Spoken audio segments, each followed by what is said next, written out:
Well, good morning.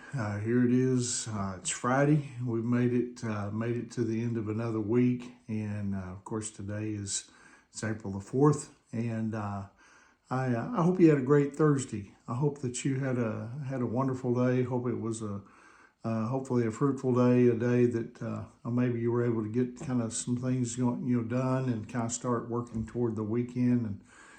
But anyway, now God has blessed us with the breathe here on this Friday morning, and I certainly hope and pray that this morning finds you feeling well. Hope it finds you well rested. Hope that you're ready to venture out and tackle the opportunities that God has given us with this Friday morning. This morning, I'd like to share a devotional with you entitled "No Fruit." In Mark chapter 11, verses 12 through 14, it says, "The next morning as they were leaving Bethany, Jesus was hungry. He noticed a fig tree in full leaf a little way off. So he went over to see if he could find any figs, but there were only leaves because it was too early in the season for fruit. Then Jesus said to the tree, may no one ever eat your fruit again." And the disciples heard him say it. Now, staying in Jerusalem, during the Passover celebration was out of the question for Jesus. I mean, especially after his hero's welcome on Palm Sunday. I mean, the crowds would have mobbed him and interfered, with the vital work of his final days.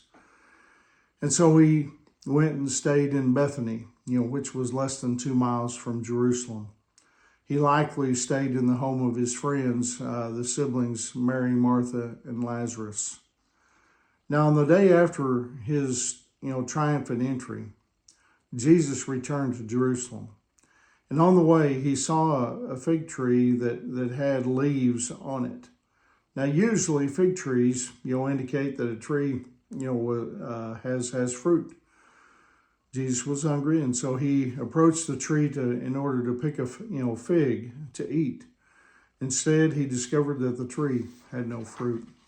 "May no one ever eat your fruit again," he said.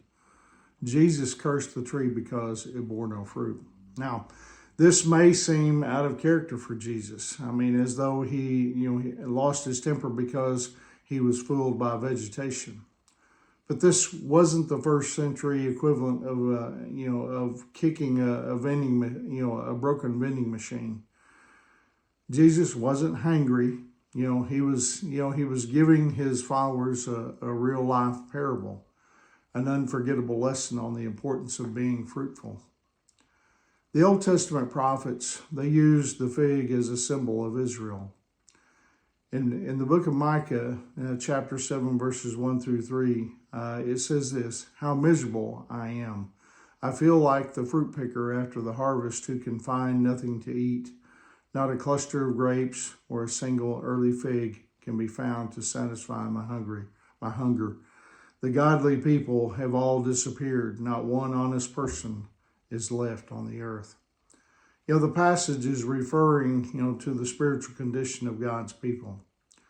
They give the outward appearance, of being holy and obedient, but they produce no fruit. I mean, no real evidence of their holiness and obedience. Appearances can be deceiving, but genuine fruit can't be faked. If a fruit tree doesn't, produce fruit, it's useless. Likewise, if God's people don't produce spiritual fruit, they are useless.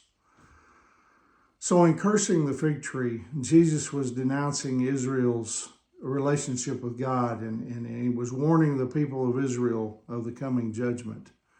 He was also sending a warning, to people who claim to, be Christians, but show no evidence of a personal relationship with him. In John chapter 15, verse 8, he said, "When you produce much fruit, you are my true disciples. This brings great glory to my Father."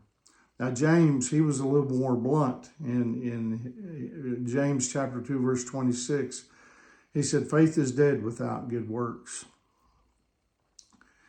And the Apostle Paul, he wrote in Galatians chapter 5, verses 22 and 23, "But the Holy Spirit produces this kind of fruit in our lives: love, joy, peace, patience, kindness, goodness, faithfulness, gentleness, and self-control. There is no law against these things. Now, those qualities, please the Lord, because, they show that, our faith is genuine and that our spiritual fruit, can nourish others. If you nurture those qualities and you allow them to, blossom in your life, you'll help others see just how life-changing a relationship with Christ can be. Because that's what it's all about, us as believers in Jesus Christ, allowing the spiritual fruit that God has given us to nourish others, to help them to understand what a true relationship with Christ would be like. I'll leave you with this question to reflect on today. What spiritual fruit has God produced in you? I hope you have a wonderful day. And as always on Friday, remember if you, on Sunday morning find yourself close to Hydro and you don't have a place to worship, come join us at Hydro First Baptist Church. We would dearly love for you to come and worship with us. But anyway, remember, Angie and I, we love you guys and we're praying for you. And Lord willing, I'll see you soon. God bless you.